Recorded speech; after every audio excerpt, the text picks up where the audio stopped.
Hey guys, welcome to HardReset.Info. Today I have LENOVO Tab P12 and I want to show you how to see available random access memory on this device.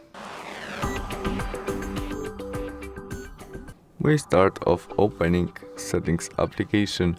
In it, scroll and choose our About Table selection, and there we must find our software version. We must tap some time because we need to activate our develop mode to see our available run.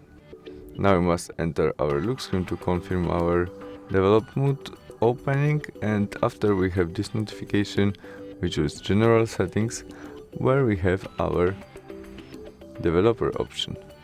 In it, memory, and there we have information about our available random access memory that it's now 6.4 gigabytes. And that's all. Bye!